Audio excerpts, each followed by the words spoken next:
60theanswer.com, on the AM560 mobile app, on your Alexa-powered smart speaker, and on TuneIn, iHeart, and on Odyssey. Only the biggest stories, only the biggest guests, and only the biggest opinions. This is AM560, The Answer. Top of the morning, Dan and Amy. Just got a text from a friend of mine who's a real pilot, not like a hobbyist like me, like a pilot for a major carrier. Did not know this. The NOTAM system that we were talking about, the comm system that was down that grounded these flights this morning. Yeah. It stands for Notice to Airmen, or it used to. Like everything else that got sanitized by the left, it's now Notice to Air Missions. Can't use airmen anymore. Notice to Air Missions. Okay. Yeah, well. Of course. Missions note themselves, of course. Mm-hmm. All right. Lori Lightfoot, Mayor Triple Threat. She is the mayor of the city of Chicago. You may have heard. She's running for re-election, and she's in a real dogfight to get to the runoff because of her substantial unpopularity for all kinds of obvious reasons, policy and personality-wise. But she's tried to present a kinder, gentler Lori Lightfoot. She's donned the proverbial cardigan sweater, said mistakes have been made, but we've come so far and there's so far to go, and I can lead us to, for example, being the safest big city in America. You wouldn't know it by watching the news or listening to the haters. But on crime, Mayor Lightfoot's got a plan. She's putting more police on the streets and getting more guns off them. When it comes to new strategies, new technology, Lightfoot's invested more than any mayor. Those are facts. Anyone that says there are simple solutions is lying. We didn't get here overnight, and we have a long way to go. But Lightfoot won't quit until we're the safest big city in America. Ta-da! Bingo, all done. Nothing to see here. Yeah, there's not a lot of simple solutions, but there are things that readily exacerbate the problems, and they're very simple to understand, like police staffing is down 12%, and she and her cohorts have been antagonistic toward police, in addition to being permissive with habitual criminals. And that certainly makes the solutions that much more difficult to obtain, doesn't it? Well, that's our view, but let's talk to another mayoral candidate in our continuing effort to bring you the candidates for Mayor of Chicago in 2023, primary February 28th. Jamal Green is a neighborhood advocate. He ran for mayor in 2019, so he's one of the many candidates in this field that are running a second time. Jamal, thanks for joining us. Appreciate it.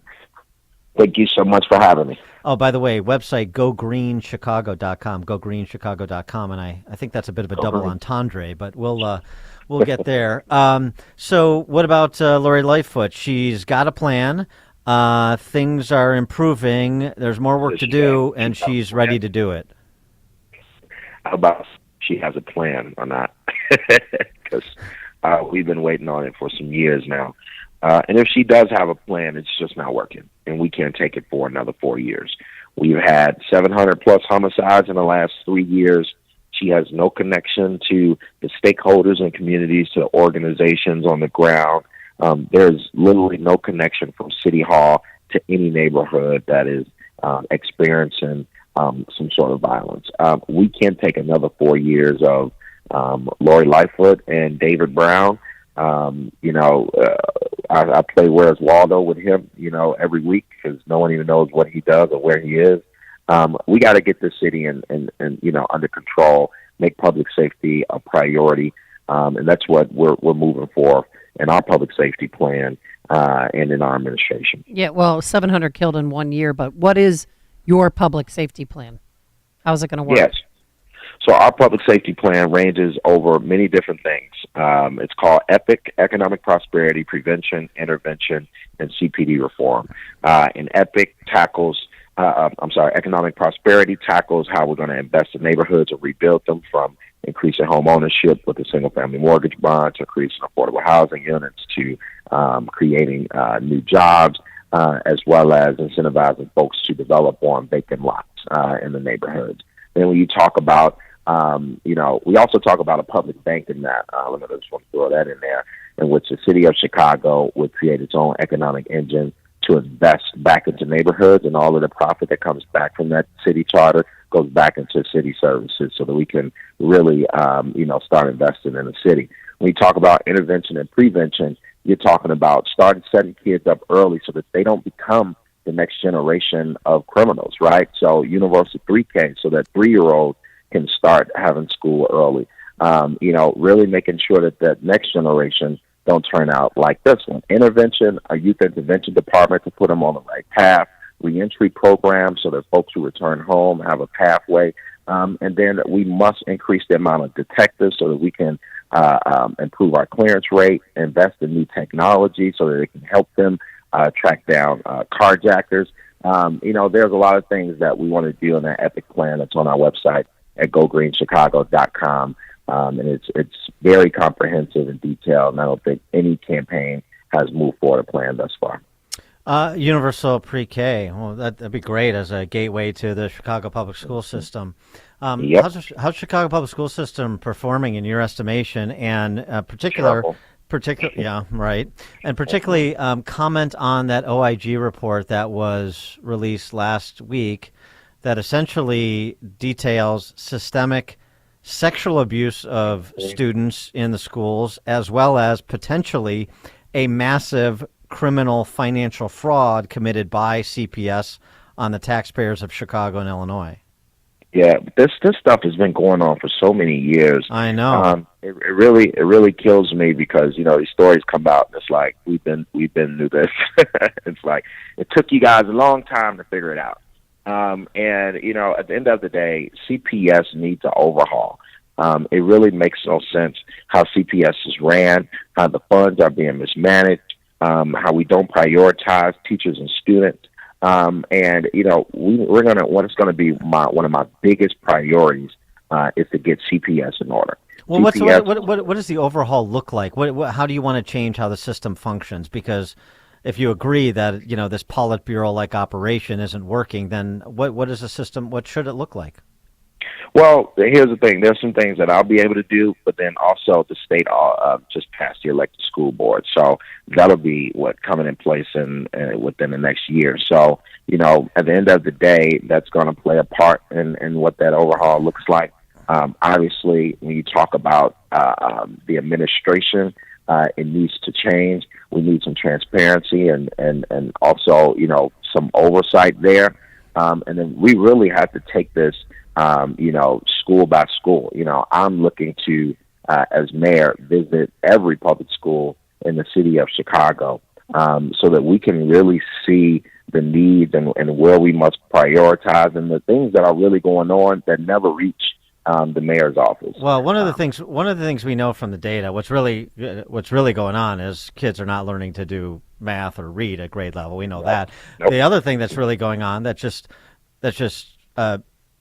incontrovertible based on the data is you have dozens and dozens of schools that are at 5, 10, 15, 20% occupancy. Why do those schools stay open?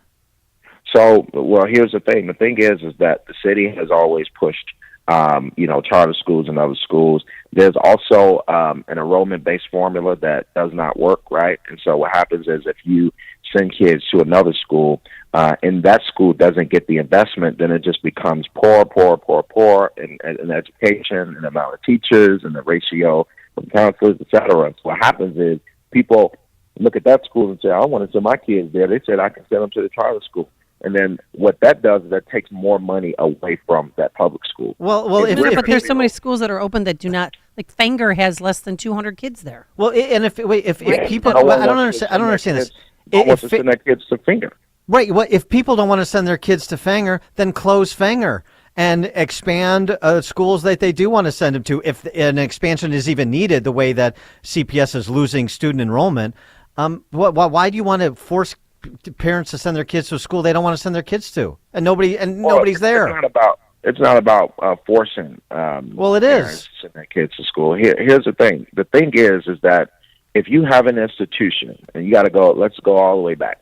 If you have an institution that is not properly invested in, that has a lack of teachers, that has a lack of resources, of course parents are not going to want to send their kids to that school. But if you have a school that is properly funded with the proper amount of teachers and the proper investment, that's just never happened in public schools. That's not happening nowhere on the South and West Side. So you're saying basically shut them all down because none of them are really fully enrolled because they aren't invested in. No, it's just, Jamal, that's just not true. I mean, we spend roughly 30,000, maybe it's 50 or closer to 50 based on this OIG report, but let's just say that there's 330,000 kids in CPS. It's got a $10 billion budget. That's rough. That's $30,000 a kid. It's not a resource issue. Break it down on the school, though. You got to break it down on the schools. How about we break it down on the kid and attach the money to the kid? Well, that's what happens. But unfortunately, those monies are being misappropriated. The teachers don't even have what they need to teach. The students don't even have books that are even updated.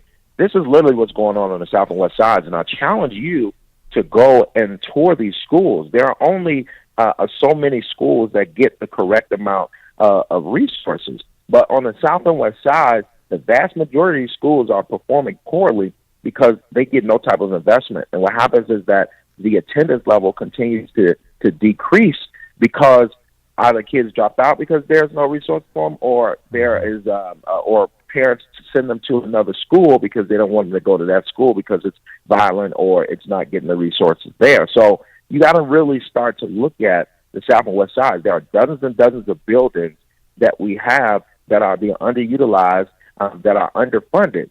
And at the end of the day, that goes back to our fiscal house. You just said $10 billion, right? And it makes no sense. So where's the money?